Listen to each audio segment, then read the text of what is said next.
You ever have one of those moments where everything feels like it's going fine, maybe even better than fine, and then someone says something so off the wall it makes your brain stall? That was me, standing in the middle of my backyard, paper lantern swaying overhead, a mocktail in one hand and my other hand resting on my growing belly. Everyone was gathered around, clapping, laughing. My pregnancy celebration was going great. Then I said the name. "We're naming him Everett," I said with a small smile, glancing at the framed photo on the dessert table of a grinning 15-year-old boy in a scout uniform. "After my best friend Everett Mason." For a split second the applause continued. Then it was like someone hit a mute button. The clapping died mid-beat, and all eyes snapped toward one person. Margot. She was standing there in a floaty purple dress, holding her wine like it was a weapon. Her face had gone pale then red. Then like a thunderclap she exploded. "You did not just say that name." I blinked thinking maybe I'd misheard her. "What? That's my name." The words came out sharp like spit. She took a step forward, ignoring the sideways glances and murmured confusion around her.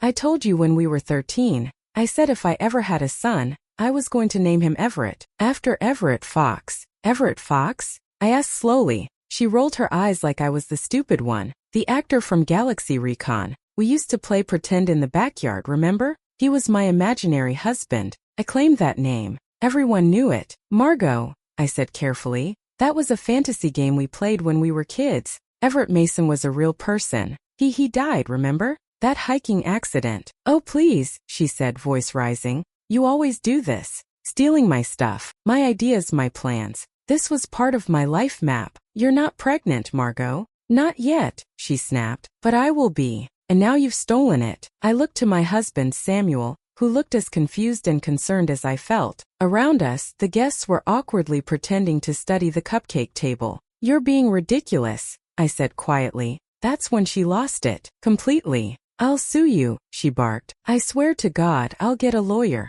I'll send you a cease and desist if I have to. You can't take my baby name." And with that she stormed out, heels clicking against the patio stones like gunshots. The only sound left behind was the faint hum of the outdoor speakers, and a baby bird chirping from the neighbor's tree. 2 days later a letter came in the mail. Samuel opened it, his brow furrowed. "You need to read this." Typed in Times New Roman on knockoff legal letterhead, was a cease and desist-style document demanding I relinquish all rights to the name Everett in association with any minor child now or in the future. It was signed Margot L. Ellsworth, future mother of Everett Ellsworth. I called my parents. They suggested a family sit-down. Margot came in like she was starring in a courtroom drama. She had notes, citations, and even played a voicemail of herself at 14 saying, "I'm gonna name my baby Everett someday." She gave us an ultimatum. "If you use that name, I'm cutting ties. No contact. Forever." My mother sniffled. My dad rubbed his forehead. Samuel squeezed my hand. "I'm naming my son Everett," I said. Margot stood up, yanked her scarf off like it was a judge's robe and said, "Then I'll fix this myself. You leave me no choice." And just like that she was gone. We all sat in stunned silence. I looked at the photo of Everett Mason again. That sweet, awkward, loyal boy who called me C, and always brought me his extra Capri Sun after gym. I had chosen that name to honor a friend who mattered. And now it was war. Labor hit me like a freight train at 3:42 in the morning, sudden, fast, and unforgiving. By 4:15, I was in the back of Samuel's car, clenching the passenger door handle with one hand and crushing his fingers with the other. We barely made it through the hospital doors before I collapsed into a wheelchair. By the time I was in the delivery suite, I didn't care about anything except getting this baby out of me. Pain blurred the room, but Samuel stayed right there, whispering encouragement, brushing damp hair from my face. The nurse, kind and focused, kept me breathing. Everything was going how it was supposed to, until the door flew open. I didn't see her at first. I just heard her. "Everett is here." Margot's voice rang out like a circus ringmaster's, high and manic. My eyes flew open. She stood in the doorway, flushed and wild-eyed, holding a stuffed astronaut under one arm and a bouquet of helium balloons under the other. Samuel moved faster than I'd ever seen him. "Margot, get out. I'm pregnant too," she announced, beaming like she'd just won an Oscar. "Just found out this morning. It's fate. Our babies are going to be best friends. And cousins. And both named Everett." I was too stunned to respond. The pain was back, radiating across my whole body, but I couldn't even focus on that now. She walked into the room like it was her baby on the way. "Not mine. You can't be here," the nurse said firmly. Margot held up the astronaut. I brought him a gift. He's going to love space. Ma'am, the nurse tried again. You need to leave. Now. I am family, she insisted, her smile twitching. And legally I might even be. Margot, Samuel growled. This is your last warning. Security arrived within 2 minutes. Margot tried to act offended, shocked, betrayed. She clutched her stomach as they escorted her out like she was some delicate flower being thrown out of her own baby shower. She's not pregnant, I muttered between contractions. There's no way she's pregnant. But by the time she was gone, the damage was done. The room felt violated. I pushed Everett into the world with my sister's name still echoing in my ears. Later, while Everett slept in the clear plastic bassinet beside me and Samuel went to the cafeteria for coffee, the nurse came in holding a clipboard. Hi, Mrs. Torres, she said. Just confirming. We have the baby's name listed here as Owen Michael Torres? I blinked. What? No. His name is Everett. Everett Elias Torres. She frowned. That's not what's in the system. Something in me turned cold. Check the paperwork, I said. Check my original form. She did. 10 minutes later she returned looking rattled. It looks like there was an update submitted. An official one. This morning. I didn't even have to ask. I knew who it was. Samuel came back just in time to see me trying to sit up, my face pale and shaking. She changed his name, I said. She got in somehow and changed his name. Samuel's face went blank, then hard. By the end of the day, he'd pulled up security footage. She'd walked into the hospital 2 hours before my labor started, wearing a hoodie and thick glasses. She'd gone to the admin desk pretending to be me, even forged a signature, claimed we'd changed our minds. They corrected the records and apologized profusely, but the message was clear. Margot wasn't letting this go. The morning after we brought Everett home, I thought the worst was behind us. I was wrong. It was just past 8 a.m. when the knock came. Not a friendly knock, a firm, official kind of knock that instantly made my stomach twist. Samuel answered the door while I sat on the couch, rocking Everett in my arms. A woman stood there in a black windbreaker with a state logo on the chest. Behind her, a man with a clipboard. Both had solemn eyes.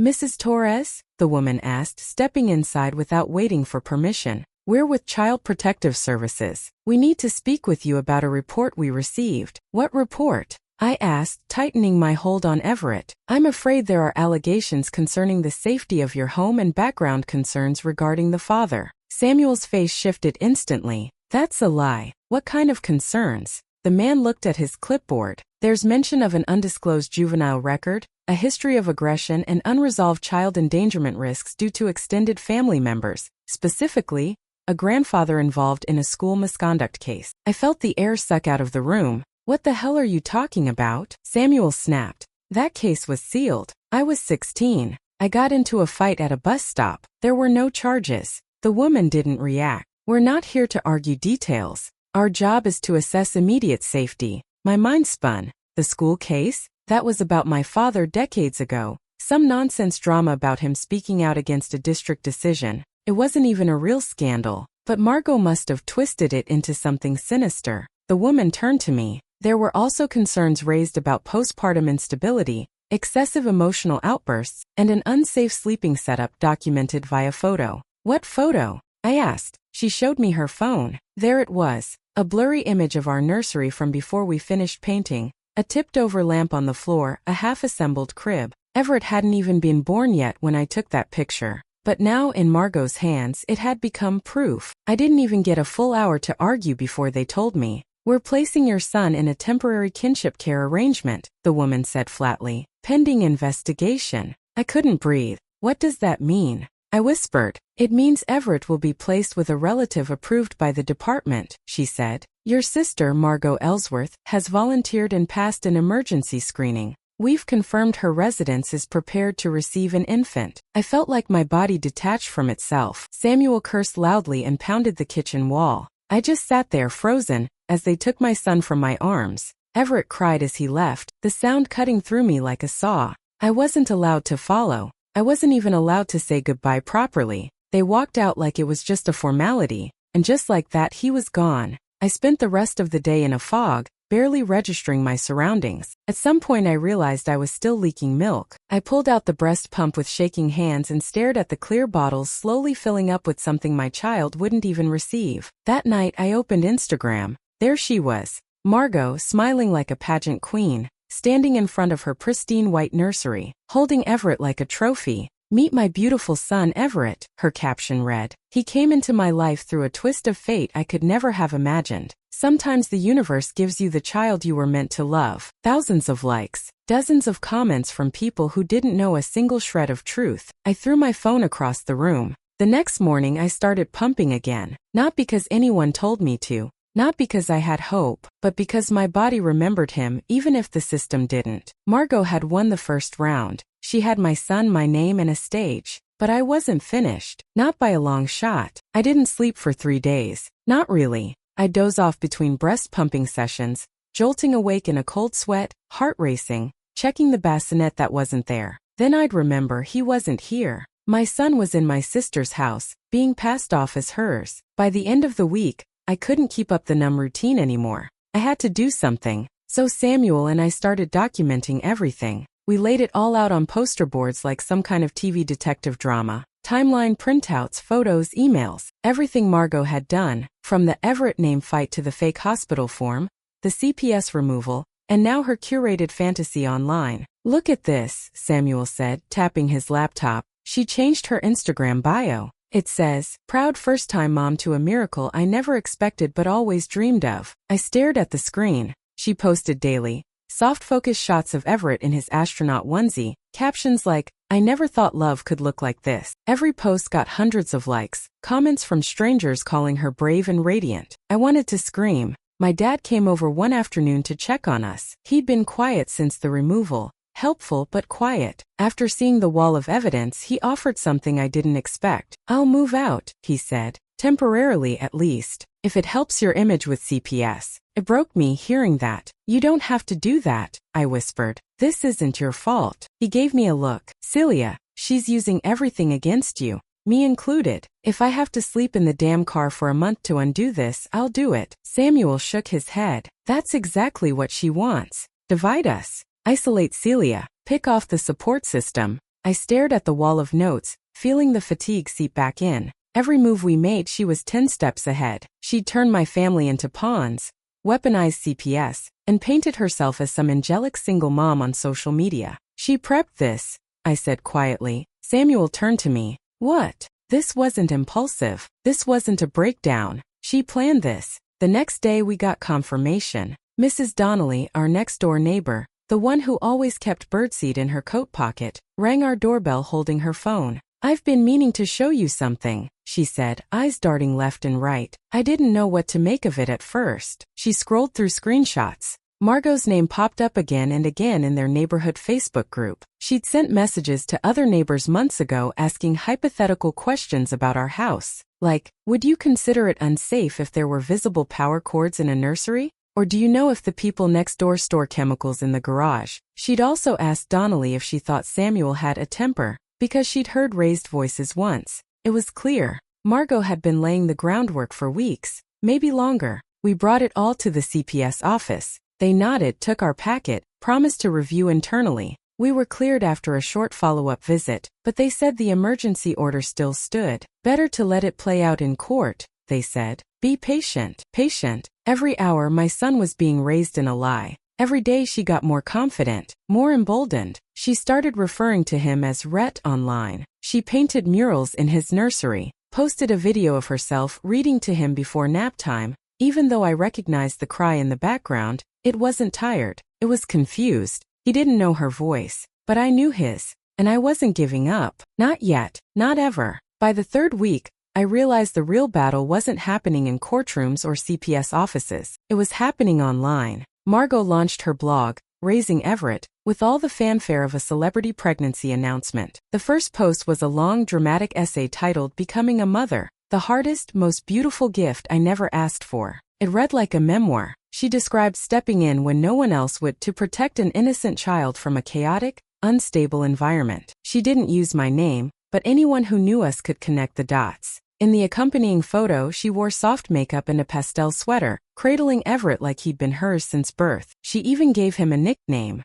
Rhett. Every time I refreshed the page, more comments appeared. Strangers thanking her for her bravery, women calling her inspiring. A parenting influencer reposted it with heart emojis. It was like watching someone commit identity theft in real time and get rewarded for it. I printed it all. Every post, every comment, every inspirational quote she used to frame the narrative. We added it to our wall of evidence, which had now overtaken the entire guest bedroom. Samuel kept working the legal side. I kept pushing CPS. Every morning I drove to the office and sat in the waiting room with a zip-up folder in my lap and no appointment on the books. The receptionist got used to me. She stopped asking questions and just nodded politely whenever I showed up. It wasn't getting us anywhere. Then the letter came. Margot had officially filed for temporary guardianship. Her lawyer, some social media-friendly family advocate from a boutique firm, was arguing that I was suffering from postpartum depression, exhibiting erratic and obsessive behavior, and had a documented inability to regulate my emotions. She even included screenshots of texts I'd sent my mom at 3 a.m., rambling frantic messages during the first nights Everett was gone. I miss him. Please tell me if he's okay. Please just send me a picture. I'm begging you. Those texts became proof. Samuel slammed the door so hard when he read the petition that a frame fell off the wall. He'd been on unpaid leave for 2 weeks now. His supervisor called after someone emailed a screenshot of a comment Margot had made online implying that Samuel had a violent history and was actively under CPS investigation. Even though we were cleared, the HR department said they had to review the situation. He was asked to step back temporarily. My father wasn't spared either. Margot found a forum for local school district politics and shared an anonymous tip about a former teacher with ties to a household under CPS scrutiny. His district dropped him from their volunteer list. No one called to ask questions, they just stopped returning his emails. She was stripping us bare, one public reputation at a time, and people believed it. The blog kept growing. Margot posted photos of Everett sleeping, Everett laughing, which looked more like crying to me, Everett in matching mother-son outfits. She published a list of parenting resources for guardians caring for children of trauma. She went viral on TikTok after a clip of her whispering to Everett in a rocking chair was reposted by a mommy blog. My phone buzzed with messages from old friends and distant relatives. Hey, just checking in. Is everything okay with your baby? Did something happen? I saw a post online, are you in treatment? I stopped answering. I deleted my Instagram. I shut down my Facebook. There wasn't a point in defending myself anymore. Margot was winning, not in court, not in facts, but in public. She had the narrative. She had Everett. And now she had the world's sympathy too. But I knew her, and I knew it wouldn't last, because underneath the soft sweaters and tea-sipping videos, Margot was still Margot, and Margot always pushed too far. Sooner or later she'd crack her own mask. I just had to hold on until she did. It was a Tuesday when my mother broke the rules. She showed up at my door around 10 a.m., hair pulled back in a bun, coat buttoned to the chin like she was trying not to draw attention. She didn't say anything at first, just stood on the porch holding a diaper bag and a folded baby blanket. Then I saw the car idling across the street. In the back seat, Everett. I didn't think. I didn't ask questions. I just ran barefoot into the cold and yanked the back door open. My mother unbuckled him, whispered something to him softly, and passed him into my arms like he was made of glass. He looked up at me. I expected confusion, maybe fear, but his little hand reached for my collarbone like he remembered, like he knew. I held him so tight I could barely breathe. My mom hovered behind me, wringing her hands. She's at a self-defense class, she said quickly. It's in that plaza on Grayson. 2 hours, maybe 2.5. I parked 3 blocks away. She doesn't know. Everett made a small noise in my chest, the kind that used to mean he wanted to nurse.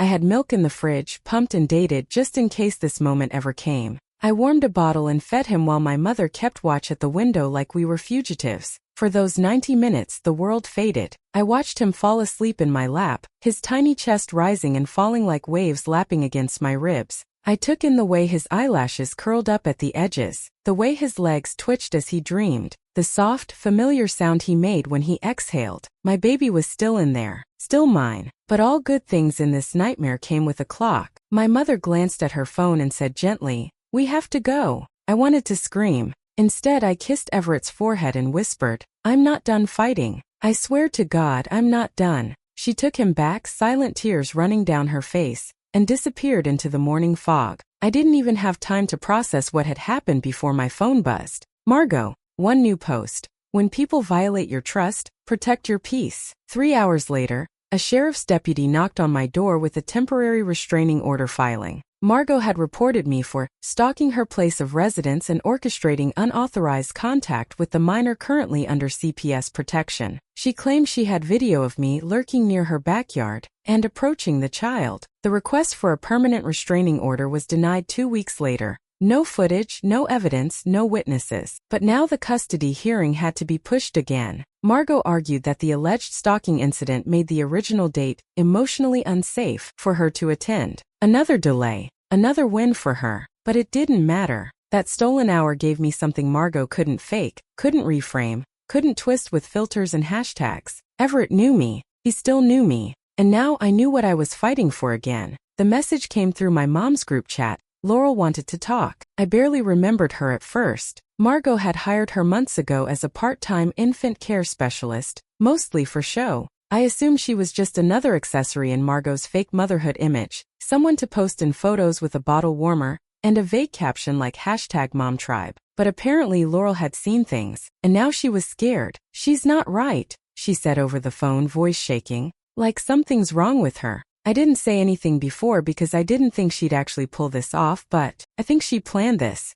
I think she was practicing. Practicing what? I asked, already bracing myself. Laurel said she found Margot standing in front of a mirror in the nursery, my mom added quietly, reading from a printed statement, like she was testifying, like she was acting. Laurel confirmed it. She'd cry, then stop and check the mirror. Rewind phrases, try them again. She had a whole binder of stories, dates, quotes. She even changed the photos in the hallway so it looked like Everett had always been with her. I sat on the floor, feeling like the oxygen had been sucked out of the room. She told me, Laurel said, that she was going to make sure the court saw Celia as unstable, that it wouldn't be hard if she played it smart. My mom reached over and gripped my hand. She never intended to give Everett back. We begged Laurel to testify, to give a statement, anything. She said she needed time. But 3 days later she disappeared. Not literally, but she ghosted all of us, changed her number, blocked us on every app. A mutual friend said Margot had shown up at her job with documents,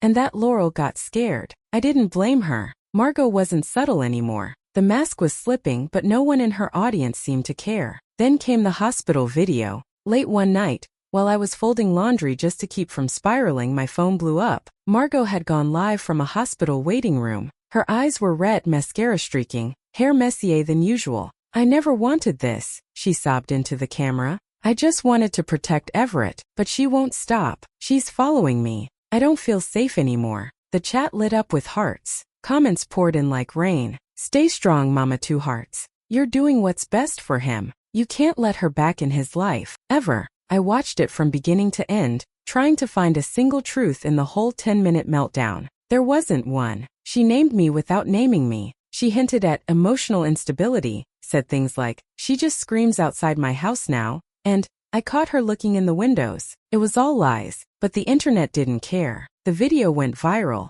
It made the local news. And just like that, the court postponed the hearing again, this time for Margot's emotional safety. I screamed into a pillow that night until my throat went raw. We had so much evidence. We had the timeline, the screenshots, the witness who had now vanished. But Margot had something stronger than truth. She had the spotlight, the camera, the tears on cue. And the scariest part? She was just getting better at it. The courthouse smelled like coffee, bleach, and nerves. I sat at the long table with my lawyer on one side and Samuel on the other. His hand rested on my thigh beneath the table, steady, grounding. I was trying not to shake. Across from us sat Margot, dressed in soft beige like she was auditioning for sainthood, lips pinched in faux humility. Everett wasn't there. He was with a court-appointed childcare worker down the hall. My heart twisted every time I thought about him waiting in a room that didn't have his mother in it. "All rise," the bailiff said, and the judge entered. From that moment forward, it felt like the entire courtroom held its breath. We started with the basics, custody history, incident timelines, the original CPS removal.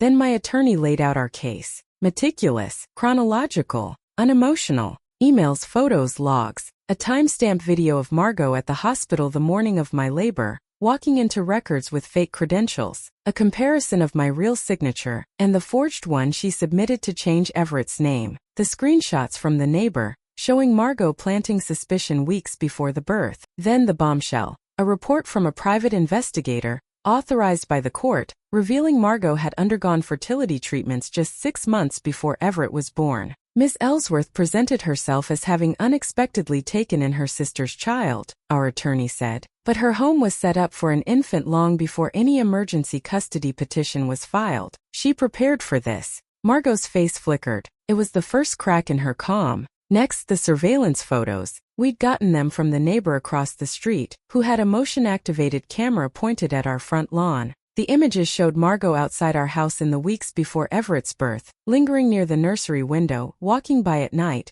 taking photos on her phone. She had stalked us before accusing us of stalking her. Then came the character witnesses. My dad, Samuel's old supervisor, even the CPS caseworker who had cleared us early on but had been overruled by the emergency order. And still the judge didn't speak. She watched, took notes, asked almost nothing. Finally, it was Margot's turn. She started soft, voice trembling, talked about love, about sacrifice, about stepping in where others wouldn't. She said she had no idea I was so deeply disturbed, that she feared for Everett, that she only acted to protect a child who was in danger. Then our attorney dropped the final piece, a recently recovered audio file from Laurel, the missing nanny. She had sent it to my mom just before disappearing. It was shaky, full of background noise but clear enough. She practiced everything, Laurel's voice said. She planned to cry on cue. She even said if she could make Celia look dangerous enough, she'd win the sympathy vote and keep the baby for good. The judge looked directly at Margot.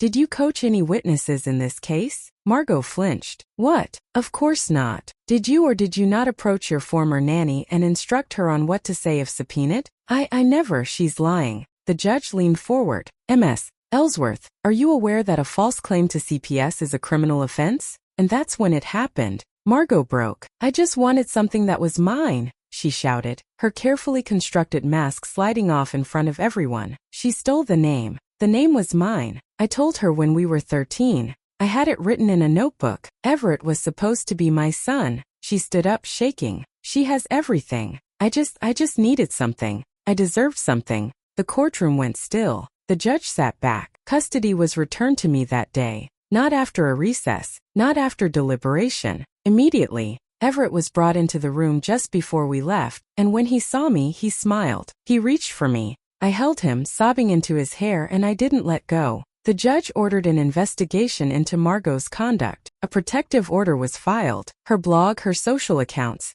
all locked pending review. She left the courtroom escorted by deputies, and I left with my son in my arms. Finally, the first night Everett came home, he didn't sleep. He clung to me like he thought I might disappear if he blinked. Every time I laid him down, his little fists would tighten around my shirt and he'd cry until his whole body trembled. I ended up holding him the entire night, sitting in the rocking chair by the window with Samuel asleep on the floor beside us, curled up on an old sleeping bag like a guard dog who'd finally let himself rest. It wasn't easy after that. Everett startled at loud sounds. He didn't like baths. He cried if he couldn't see me. If someone new entered the house, even a delivery driver, he'd go rigid. The CPS social worker warned us about this kind of trauma. Attachment confusion, they called it. Environmental disruption. Words that sounded clinical and hollow next to the truth. Our son had been forced to bond with a stranger pretending to be his mother. But we were patient, gentle, unrelenting. We kept the lights low, played the same lullaby every night. I wore his baby carrier for hours just so he could hear my heartbeat. And slowly, bit by bit, he started to come back. He laughed one morning when Samuel did a silly dance in the kitchen. Full, wheezy belly laughter.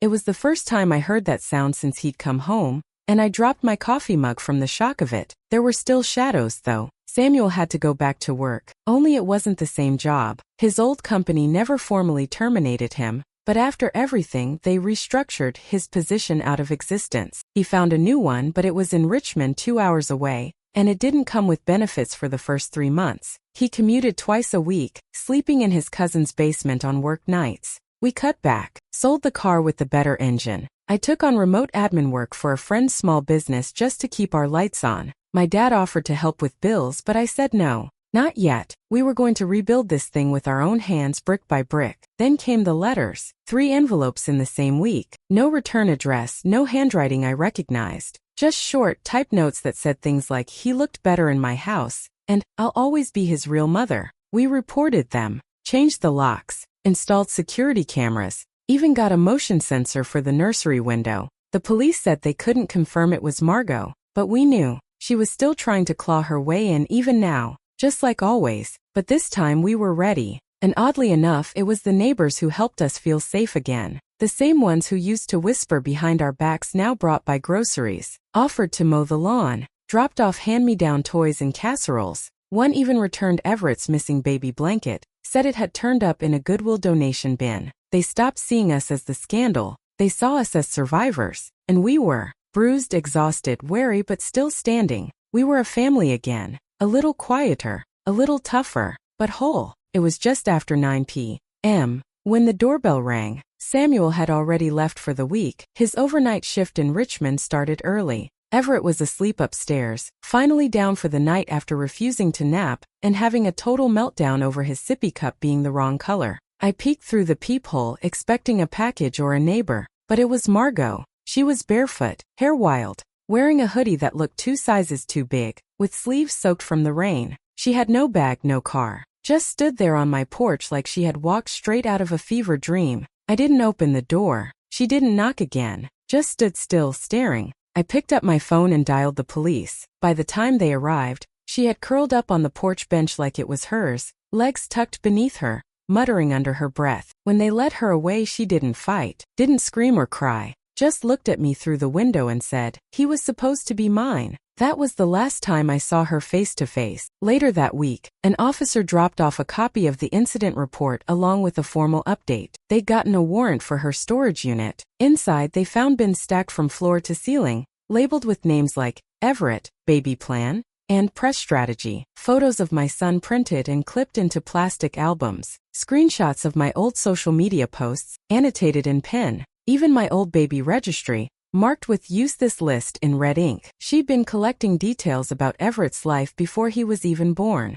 planning, archiving, scripting, for years. One bin was filled with court prep folders labeled, "If Celia Fights Back." Another had mock nursery designs, drawings of cribs next to her signature, Margot Fox Ellsworth, the name she'd once doodled in her middle school notebooks when she thought she'd marry Everett Fox from that stupid sci-fi show. They found a USB drive labeled, "Proof I'm the Better Mother." It was just videos of her crying. No child, no documentation, just her, alone in various outfits, sobbing. The detective asked if I wanted a copy for my records. I declined. We moved shortly after. Not far, just 2 streets over. A smaller house, more manageable. New locks, new walls, new energy. The nursery was the last room I painted. Everett helped, smacking the walls with a sponge brush and squealing every time paint splattered his cheeks. The color was soft green, same as the one I picked before all of this started. The one Margot had copied. Felt right to take it back. A year passed. We celebrated Everett's 2nd birthday with a sheet cake from the grocery store and paper hats he refused to wear. Samuel FaceTimed in from work, singing off-key and crying when Everett shouted, "Dada,"